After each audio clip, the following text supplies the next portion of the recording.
Day one, we had a fog delay that lasted about an hour and 10 minutes, and finally got out and go fishing.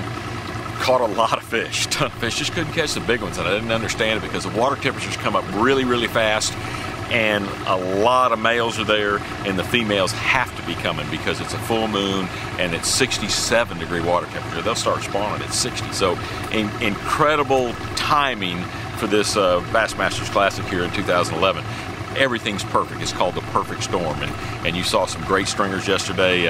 First day of the tournament, we had a 20, almost a 21-pounder or whatever with Aaron, and Kevin's caught them, and everybody's catching those big fish, and they're ambushing them on the way in. So this is day two, and if you look around, it's dark, but conditions haven't changed, which is what's going to make it produce about the same every day.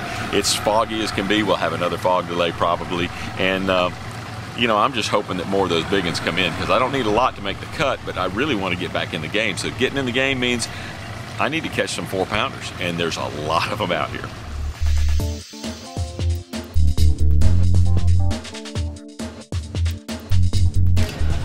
Day one wasn't very good. The only group of good fish I had moved and left. I went on out into a marsh, and I was afraid they'd do that if the water came up the way it did. Day two, I'm going looking, it's hard with a 2-day cut. It's really hard when you're behind the 8-ball going in to try to climb back into this thing.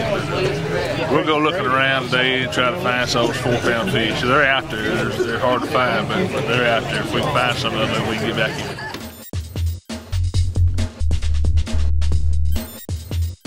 Day one, horrific. One of those deals, I fished pretty good. I just didn't get any bites. I went to some areas I thought were key to catch big ones, and just didn't get any bites. What bites I got were small, and so today I'm same game plan, different area. Of course, I'm totally relocating. Gonna make a little farther boat run than I did yesterday, and kind of run through some stuff that I'm probably more familiar with than what I fished yesterday. But I just never got it going in this area that I'm going today during the practice when it was so cold. So I found these fish that I fished for yesterday, Wednesday. They bit, and they caught them yesterday. The top three, one of the areas I started in, first, second, third place, that's where they came from, and I just left too soon yesterday. But that's the whole deal with this sport is decision. It's how this whole bunch can catch them. It's just making the right decisions, and yesterday I didn't. So today I'm gonna have to rewrite the ship.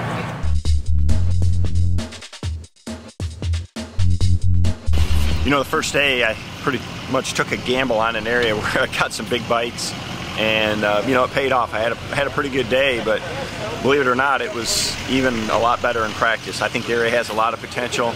I feel like at least for today I'm committed to it, and see if I can't scrounge out another big stringer. There's some giant fish living in that area, and I caught one of almost 9 pounds there in practice, so that's the kind of bites you need. To really set yourself apart in this event. The 5 bass I weighed in yesterday were really all carbon copies. But it's been a grind out there. It's not like we're, catching 30 or 40 fish. The top 3 guys are all in the same place. So, the potential's there, and getting that key bite is everything. Well, the hard thing in the Bassmasters Classic is to be consistent 3 days in a row. You try to put yourself in position in an area where you can do that.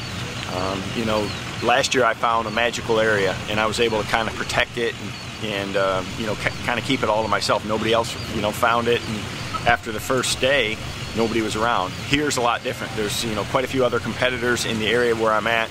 There is something, special to it, and 2 or 3 of us have that figured out. So we've got to, go into that area, make it happen the same way again, and do it 3 days in a row, and that's the hard thing. Today's pretty much the same conditions. Tomorrow conditions are going to change, and each day you're going to have to adapt a little bit, and the guy who figures out how the fish change and adjust to it is probably going to win the Classic.